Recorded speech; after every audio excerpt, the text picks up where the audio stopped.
Students நம்ம last கிளாஸில் வந்துட்டு லாஸ்ட் கிளாஸில் நம்ம என்ன பார்த்தோம், அதாவது வந்துட்டு லெஜிஸ்லேச்சர் பார்த்தோம். ஸோ லெஜிஸ்லேட்டிவ் கவுன்சில்னா என்னென்னு பார்த்தோம்.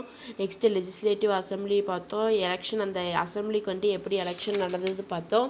Next states of council of ministers, ஸ்டேட்டில் இருக்கக்கூடிய கவுன்சில் ஆஃப் மினிஸ்டர்ஸோட ஒர்க் என்னென்னு பார்த்தோம். அப்புறம் ஸ்டேட் கவர்மெண்ட்டோட ஒர்க் என்னென்னு பார்த்துட்டோம். ஸோ இன்றைக்கி நம்ம என்ன பார்க்க போகிறோன்னா, how laws are made in state government, எப்படி வந்துட்டு ஸ்டேட் கவர்மெண்ட்டில் வந்து ஏதாச்சும் ஒரு சட்டத்தை வந்துட்டு கொண்டு வராங்க அப்படிங்கிறத தான் சொல்லிட்டு இந்த கிளாஸில் நம்ம பார்க்க போகிறோம். several kinds of rules and laws have been made for all the people of our country, அதாவது சில விதமான ரூல்ஸு ரெகுலேஷன்ஸ் எல்லாம் வந்துட்டு கொண்டு வந்திருக்காங்க. எதுக்காகனா ஆல் ஓவர் த கண்ட்ரியில் இருக்கக்கூடிய பீப்புளுக்காக.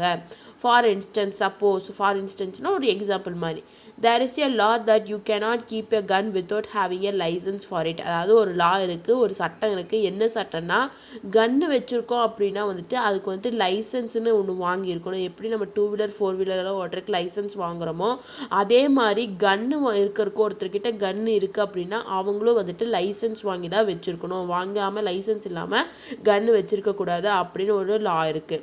R that woman cannot marry before the age of 18 years old, எல்லாத்துக்கும் தெரிஞ்சிருக்கும். உமன் வந்துட்டு 18 years ஓல்டுக்கு முன்னாடி, 18 வயசு முடியறதுக்கு முன்னாடி கல்யாணம் பண்ணிக்கக்கூடாது.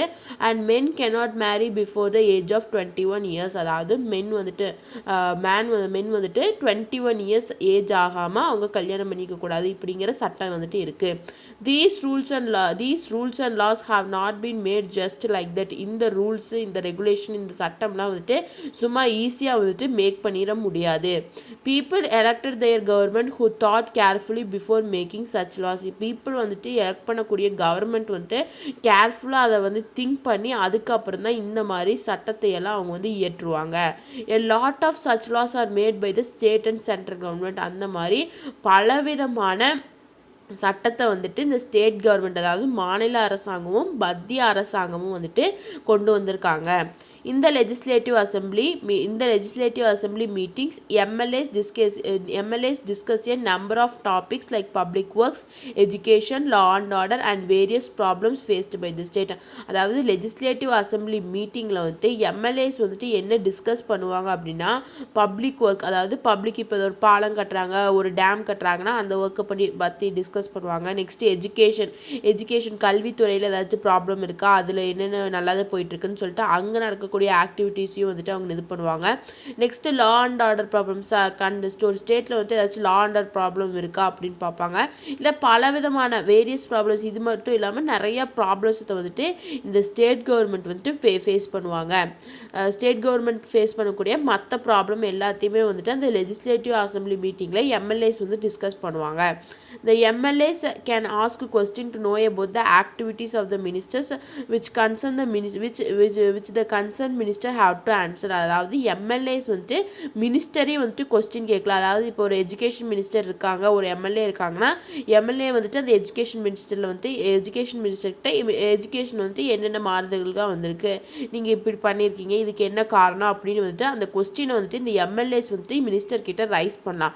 அதுக்கு வந்துட்டு மினிஸ்டர்ஸ், அந்த கன்சர்ன் மினிஸ்டர், அதுக்கு தகுந்த மினிஸ்டர்ஸ் வந்து கண்டிப்பாக ஆன்சர் பண்ணுவாங்க. The legislative assembly makes laws on certain issues. The process of law making as follows. So அதாவது இந்த லெஜிஸ்லேட்டிவ் அசம்பிளியில் வந்துட்டு ஒரு சட்டத்தை கொண்டு வரக்கு நிறைய விதமான இஷ்யூஸ் வந்து இருக்கும். அதுதான் அடுத்தது கொடுத்துருக்காங்க. ஃபஸ்ட்டு வந்து எக்ஸிக்யூட்டிங் லா, அதாவது லாவை வந்துட்டு எக்ஸிக்யூட் பண்ணுறது, அதாவது சட்டத்தை வந்து இயற்காங்க. It is the job of the state council of minister to execute the law. So லாவை வந்துட்டு எக்ஸிக்யூட் பண்ண, ஒரு சட்டத்தை கொண்டு வரணும் அப்படின்னா வந்துட்டு இது யாரோட வேலை, ஸ்டேட் கவுன்சில் ஆஃப் மினிஸ்டர், அதாவது ஸ்டேட்டில் இருக்கக்கூடிய மினிஸ்டர்ஸோட வேலை. The legislative assembly of Tamil Nadu is located at Chennai. நம்ம தமிழ்நாட்டில் இருக்கக்கூடிய லெஜிஸ்லேட்டிவ் அசம்பிளி எங்கே இருக்குது, சென்னையில் வந்து இருக்குது. The place where states legislative assembly is located and where its council of ministers function is called the capital of the state. நம்ம எல்லாத்துக்குமே தெரியும் தமிழ்நாட்டோட கேபிட்டல் வந்து சென்னை. ஒரு ஸ்டேட்டில் வந்துட்டு எங்கே வந்துட்டு ஸ்டேட் லெஜிஸ்லேட்டிவ் அசம்பிளி இருக்கோ, எங்கே வந்துட்டு கவுன்சில் ஆஃப் மினிஸ்டர்ஸ் எல்லாம் ஒர்க் பண்ணுறாங்க, ஃபங்க்ஷன் பண்ணுறாங்களோ அதுதான் வந்துட்டு ஒரு ஸ்டேட்டோட கேபிட்டலாக இருக்கும். The state government has several lakhs of government employees to execute the law. அதாவது ஸ்டேட் கவர்மெண்ட்டில் வந்துட்டு several lakhs of government employees இருப்பாங்க, லட்சக்கணக்கான வேலை பார்க்குறாங்க, அதாவது கவர்மெண்ட் ஜாப் பண்ணுறவங்க வந்துட்டு இருப்பாங்க. எதுக்குன்னா இந்த லாவை வந்து எக்ஸிக்யூட் பண்ணுறதுக்கு. Made the legislative assembly. So made by the அந்த ஜாப்ஸ் எல்லாம் யார் மேட் பண்ணிப்பா? Legislative assembly. ஸோ யார் யார் இருப்பாங்கன்னா கலெக்டர்ஸ் உங்களுக்கு தெரியும், தாசில்தார் உங்களுக்கு தெரியும், block development officers, revenue officers, village administrative officers, policeman, teachers, doctors etcetera. So collectors இருப்பாங்க, தாசில்தார் இருப்பாங்க, பிளாக் டெவலப்மெண்ட் ஆஃபீஸர்ஸ்னால் வந்துட்டு இந்த கவர்மெண்ட் சார்ந்த அந்த கட்டடங்கள்லாம் கட்டுவாங்க, அதுதான் பிளாக் டெவலப்மெண்ட் ஆஃபீஸர்ஸ். ரெவன்யூ ஆஃபீஸர்ஸ்னால் உங்களுக்கு தெரியும். அப்புறம் வில்லேஜ் அட்மினிஸ்ட்ரேட்டிவ் ஆஃபீஸர்னால் வில்லேஜ் லெவலில் விஏஓ அதெல்லாம் இருக்காங்களா, அவங்க தான் வந்துட்டு வில்லேஜ் அட்மினிஸ்ட்ரேட்டிவ் ஆஃபீஸர்ஸ். போலீஸ்னால் உங்களுக்கு தெரியும், teachers and doctors etcetera. All of them are paid salaries by the state government. இவங்களுக்கு எல்லாத்துக்குமே சேலரி யார் கொடுப்பா? ஸ்டேட் கவர்மெண்ட் தான் கொடுப்பாங்க.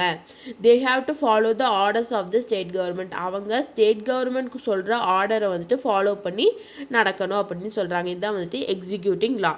Next judiciary of the state. So ஜுடிஷியர்னா உங்களுக்கு தெரியும், நீதித்துறை. ஒரு ஸ்டேட்டில் வந்துட்டு நீதித்துறை எப்படி இருக்கும்? High court.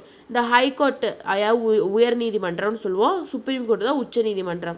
So the high court stands at the apex of the state judiciary. ஒரு ஸ்டேட்டோட நீதித்துறைன்னு பார்க்கும்போது ஹைகோர்ட் தான் அப்பெக்ஸ், அதாவது உச்சியில் வந்துட்டு இருக்குது அப்படின்னு சொல்கிறாங்க. As per the constitution there shall be high court in each state. Constitution அதாவது நம்ம அரசியல் அமைப்பு படி ஒவ்வொரு ஸ்டேட்லேயும் ஒரு ஹைகோர்ட் வந்துட்டு இருக்கும். But there may be common high court for 2 or more states and union territories. ஆனால் சில இடங்களில் வந்துட்டு 2 அல்லது 3 ஸ்டேட்ஸ், அதாவது 2 or more ஸ்டேட்ஸ்க்கு வந்துட்டு காமனாக ஒரே ஹைகோர்ட் வந்து இருக்கும். The state high court consists of the chief justice and such other judges as the president may appoint from the time to time if necessary.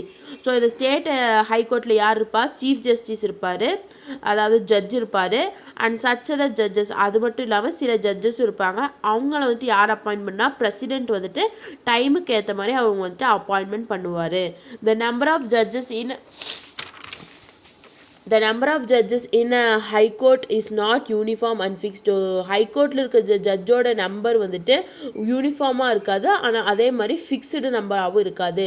The president appoints the chief justice of high court in consultation with the chief justice of India and the governor of the state. So ஒரு president வந்துட்டு ஒரு high கோர்ட்டோட ஜட்ஜை வந்து appointment பண்ணுறாரு அப்படின்னா யாரோட consultation, யாரோட அட்வைஸில் appointment பண்ணுவார்னா இந்தியாவோட ஜட்ஜ், அதாவது சுப்ரீம் கோர்ட்டில் இருக்கக்கூடிய சீஃப் ஜஸ்டிஸோட ஜட்ஜை வச்சும் இல்லாட்டி ஸ்டேட்டோட கவர்னர், அவங்க 2 பேர்த்தோட கன்சல்டேஷனை வச்சு ஹைகோர்ட்டுக்கு வந்து ஜட்ஜை வந்துட்டு பிரசிடென்ட் வந்துட்டு அப்பாயின்மெண்ட் பண்ணுவார்.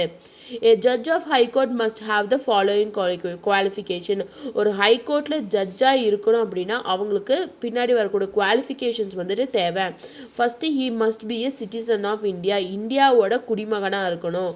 He must have at least 10 years experience as an advocate in 1 or more high courts. அதாவது அவருக்கு 10 வருஷம் அனுபவம் இருக்கணும். ஒரு அட்வொகேட்டாக, ஒரு லாயராக அவருக்கு வந்துட்டு 10 வருஷம் அனுபவம் இருக்கணும். எங்கே இருக்கணும்னா ஹைகோர்ட், அதாவது ஒரு ஸ்டேட்டில் இருக்க ஹைகோர்ட்டாகவும் இருக்கலாம், இல்லாட்டி நிறையா ஸ்டேட்ஸில் இருக்கக்கூடிய எல்லா ஸ்டேட்டில் இருக்கக்கூடிய ஹைகோர்ட்லேயும் அட்லீஸ்ட் 10 இயர்ஸ் வந்துட்டு அவருக்கு வந்துட்டு எக்ஸ்பீரியன்ஸ் இருக்கணும். A judge of high court holds the office until he completes the age of 62 years. So ஜட்ஜுக்கு வந்துட்டு ரிட்டைர்மெண்ட் எப்போ? 62 இயர்ஸ் வரைக்கும் அவர் வந்துட்டு இந்த பொசிஷனில் இருக்க முடியும். A judge of high court can be removed from office only for proven misbehavior or incapacity or only in the same manner in which the judge of the supreme court is removed. அதாவது ஒரு judge, ஹைகோர்ட்டில் இருக்கக்கூடிய judge வந்துட்டு எப்போ வந்துட்டு remove பண்ணுவாங்க அப்படின்னா வந்துட்டு அவர் ஏதாச்சும் மிஸ்பிஹேவியர் பண்ணிட்டாலோ, அவர்னால கெப்பாசிட்டி அவருக்கு இல்லை அப்படின்னாலும் அப்போ அந்த சமயத்தில் வந்துட்டு ஹைகோர்ட்டில் இருக்கக்கூடிய ஜட்ஜை வந்துட்டு அவங்க வந்துட்டு பிரசிடென்ட் வந்து டிஸ்மிஸ் பண்ணிடுவார். அட் த ஒன்லி இந்த same manner in with the judge of the supreme court is remove. எப்படி வந்துட்டு சுப்ரீம் கோர்ட்டில் இருக்க ஜட்ஜை ரிமூவ் பண்ணுறாங்களோ அதே மாதிரி தான் இந்த ஹைகோர்ட்டில் இருக்கக்கூடிய ஜட்ஜை வந்துட்டு ரிமூவ் பண்ணுவாங்க. Next power and functions of high court. So இந்த பவரும், இந்த ஹைகோர்ட்டுக்கு இருக்கக்கூடிய பவரும் அதோட ஃபங்க்ஷன்ஸும் என்னென்ன? The High Court has been empowered to issue writs of habeas corpus, mandamus, prohibition, certiorari and quo warranto for the enforcement of fundamental rights and for other purposes. அதாவது high court வந்துட்டு ஒரு எம்பவர் பண்ணலாம், ஏதாவது இஷ்யூ பண்ணலாம். என்னென்னா ரிட்டுங்கிறது வந்துட்டு ஒன்றும் இல்லை, எழுத்துப்பூர்வமாக எழுதி அதில் ஹைகோர்ட்டோட சிம்பிளையும் வச்சு இஷ்யூ பண்ணுவாங்க, ஒரு ஆர்டர் மாதிரி. அதைத்தான் நம்ம ரிட்டுன்னு சொல்லுவோம். ஸோ அவங்க இஷ்யூ பண்ணல எதுக்குன்னா ஹெபியஸ் கார்பஸ்னால் வந்துட்டு இது வந்துட்டு ஒரு விதமாக, இது எல்லாமே ஒரு விதமான மனு, அதாவது பெட்டிஷன் கொடுக்கறது. ஹெபியஸ் கார்பஸ்னால் இப்போ யாராச்சும் உங்களை இல்லீகலாக அரெஸ்ட் பண்ணிட்டு போயிட்டாங்க, போலீஸ் அரெஸ்ட் பண்ணிட்டு போயிட்டாங்க, ஆனால் வந்துட்டு ஸ்டேஷனில் அவங்க இல்லைங்கிற பட்சத்தில் நம்ம வந்துட்டு கோர்ட்டில் போய்ட்டு இந்த ஹெபியஸ் கார்பஸ் மனு பெட்டிஷன் போடும்போது 24 ஹவர்ஸில் வந்துட்டு அவங்கள வந்துட்டு அந்த கோர்ட்டில் வந்துட்டு ஆஜர்படுத்தியிருக்கணும். அதுதான் வந்துட்டு ஹெபியஸ் கார்பஸ். ஸோ மேண்டமஸும் அப்படி தான். நம்மளை யாராச்சும் இல்லீகலாக அரெஸ்ட் பண்ணிட்டாங்க, நம்ம எந்த தப்பும் பண்ணலை அப்படிங்கிற பட்சத்தில் நம்ம ஹைகோர்ட்டில் வந்துட்டு போடலாம். அதுதான் வந்து அதே மாதிரி தான் வந்து இந்த மூணுமே, இந்த ரெண்டும், இது மேண்டமஸ், ப்ரொஹிபிஷன், செரிட்டோரியம் மூணுமே ஒரே மாதிரி தான் இருக்கும். நெக்ஸ்ட் குவா வேரட்டுங்கிறது ஒரு பெட்டிஷன் தான்.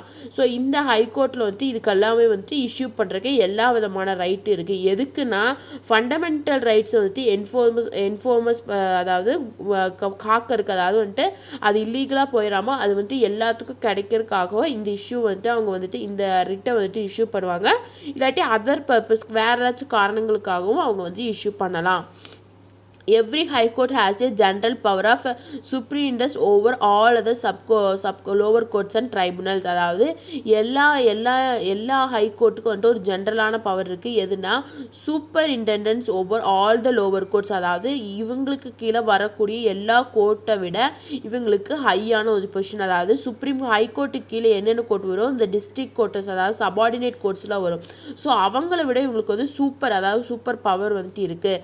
Within is jurisdiction except military courts and the tribunals. அதாவது வந்துட்டு ஜூரிடிக்ஷன்னா அவங்களோட அதிகாரம் எங்கே வரைக்கும் இருக்கோ அது வரைக்கும் தான் அவங்க பார்க்க முடியும். மிலிட்ரி கோர்ட்ஸ்லேயும் அந்த ட்ரைபுனல்ஸ் அந்த இதுலேயும் வந்துட்டு இவங்களால எந்த விஷயத்தையும் தலையிட்டுக்க முடியாது. In case is pending before the subordinate court and the high court is satisfied that it involves a substantial question of the constitution law, it can take up the case and decide itself. If you suppose அதாவது ஒரு case வந்து subordinate courtனா district court தான் வந்து நம்ம subordinate court சொல்லுவோம்.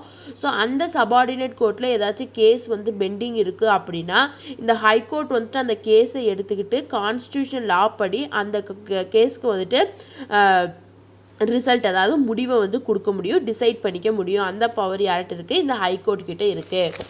Next the high court controls all the subordinate courts இந்த state. அதாவது high court தான் வந்துட்டு அதர் சபார்டினேட் கோர்ட்ஸ், அதாவது ஸ்டேட்டில் இருக்கக்கூடிய சின்ன டிஸ்ட்ரிக்ட் கோர்ட்ஸ் எல்லாம் வந்துட்டு கண்ட்ரோல் பண்ணும். Like the supreme court, the high court also acts as a court of record. எப்படி வந்துட்டு சுப்ரீம் கோர்ட் வந்துட்டு நம்ம இந்தியாவோட ரெக்கார்டை வந்துட்டு இது பண்ணுதோ அதே மாதிரி ஹைகோர்ட்டும் வந்துட்டு ரெக்கார்டு வந்துட்டு மெயின்டைன் பண்ணுவாங்க. For the purpose of judicial administration, each state is divided into number of districts. அதாவது நீதித்துறை அந்த அட்மினிஸ்ட்ரேட் பண்ணுறக்காகவே வந்துட்டு ஒவ்வொரு ஸ்டேட்லேயும் வந்துட்டு நம்பர் ஆஃப் டிஸ்ட்ரிக்டாக நம்ம பிரிச்சுருக்கோம். Each under the jurisdiction of a district judge. அதாவது வந்துட்டு அந்த டிஸ்ட்ரிக்டில் யார் இருப்பா, அவங்களோட நீதித்துறையில் இருப்பா. டிஸ்ட்ரிக்ட் ஜட்ஜ் வந்துட்டு ஒவ்வொரு டிஸ்ட்ரிக்ட்டுக்கும் இருப்பார். The district court judges were appointed by the governor. So district court judges யார் அப்பாயின்மெண்ட் பண்ணுவா, கவர்னர் வந்துட்டு அப்பாயின்மெண்ட் பண்ணுவார். In the exercise of the above mentioned powers, the High Court enjoys full powers and freedom to act within its jurisdiction. அதாவது இந்த மேலே சொல்லியிருக்க எல்லா மென்ஷன்டி powers வந்துட்டு ஹை கோர்ட் வந்துட்டு அவங்களுக்கு வந்துட்டு எல்லா விதமான பவர்ஸ் இருக்கும். அவங்க வந்துட்டு சுதந்திரமாக வந்துட்டு அவங்க வேலையை செய்வாங்க வித்தின் ஜூரிடிக்ஷன். அவங்களோட அதிகாரம் அந்த ஜூரிடிக்ஷன் பாயிண்ட் எங்கே முடியுதோ அது வரைக்கும் தான் அவங்க வந்துட்டு அவங்களோட பவர்ஸை காட்டுவாங்க. The constitutional safeguards have the ensured in its independent working. அதாவது கான்ஸ்டியூஷன் வந்துட்டு சேஃப்கார்ட் பண்ணுது. அதாவது அவங்க யாரையும் டிபெண்ட் பண்ணி ஒர்க் பண்ணாமல் இருக்கிறதுக்கு கான்ஸ்டியூஷன் வந்துட்டு சேஃப்கார்ட் பண்ணுது அப்படின்னு சொல்கிறாங்க. Ensure its independent working. So இதோட வந்துட்டு இந்த சாப்டர் வந்துட்டு முடியுது. அதாவது power and functions of high court பார்த்தோம். ஸோ ரொம்பவே இம்பார்ட்டன்ட். நெக்ஸ்ட் வந்துட்டு எக்ஸிக்யூட்டிங் லாவை வந்துட்டு ஒரு ஸ்டேட் கவர்மெண்ட்டில் வந்துட்டு எப்படி எக்ஸிக்யூட் பண்ணுவாங்கன்னு பார்த்தோம். ஸோ ஸ்டேட்டோட ஜுடிஷியரி, அதாவது ஸ்டேட்டில் இருக்கக்கூடிய நீதித்துறை எப்படி இருக்குன்னு பார்த்தோம். அதுக்கப்புறம் எப்படி வந்துட்டு ஸ்டேட் கவர்மெண்ட் வந்துட்டு ஒரு சட்டத்தை வந்துட்டு கொண்டு வருவாங்க அப்படின்னு பார்த்தோம் இன்னைக்கு கிளாஸில். ஸோ இதோட வந்துட்டு உங்களோட லெசன் முடியுது. ஸோ ஒரு ரீகேப் மட்டும் பார்த்துடலாம். ஸோ ஃபஸ்ட்டு வந்துட்டு எப்படி state government, how the state government ஒர்க்ஸுங்கிறதான் வந்துட்டு இந்த லெசன். ஸோ இந்த லெசனில் ஃபஸ்ட்டு நம்ம என்ன பார்த்தோம், ஸ்டேட் எக்ஸிக்யூட்டிவ் பார்த்தோம். அதாவது ஒரு ஸ்டேட் எக்ஸிக்யூட்டிவ் பார்த்தோம். ஸ்டேட்டில் வந்துட்டு யாரெல்லாம் இருப்பாங்கன்னா ஃபஸ்ட்டு கவர்னர்னால் யாருன்னு பார்த்தோம், அவரோட பவர் என்ன, அவரோட ஃபங்க்ஷன்ஸ் என்னென்னு பார்த்தோம். நெக்ஸ்ட்டு கவர்னரோட பொசிஷன் என்னென்னு பார்த்தோம். நெக்ஸ்ட்டு வந்து சீஃப் மினிஸ்டர்னால் யார், அவரோட பவரும் ஃபங்க்ஷன் என்னென்னு பார்த்தோம். நெக்ஸ்ட்டு வந்துட்டு லெஜிஸ்லேச்சர்னால் என்ன, ஸோ அதில் வந்துட்டு legislative council and legislative assembly ரெண்டு இருக்குது. ஸோ ரெண்டுமே பார்த்தோம். அப்புறம் எப்படி அந்த அசம்பிளிக்கு வந்து எலெக்ஷன் நடக்குது அப்படின்னு பார்த்தோம். நெக்ஸ்ட்டு வந்து கவுன்சில் ஆஃப் மினிஸ்டர்ஸ், ஸ்டேட்டில் இருக்கக்கூடிய கவுன்சில் ஆஃப் மினிஸ்டர்ஸில் என்ன பண்ணுவாங்க, அவங்களோட ஒர்க் என்னென்னு பார்த்தோம். நெக்ஸ்ட்டு ஸ்டேட் கவர்மெண்ட்டோட ஒர்க் என்னென்னு பார்த்தோம். எப்படி வந்துட்டு ஒரு ஸ்டேட் கவர்மெண்ட் வந்துட்டு ஒரு சட்டத்தை வந்து இயக்குவாங்க, கொண்டு வருவாங்க அப்படின்னு சொல்லிட்டு பார்த்தோம்.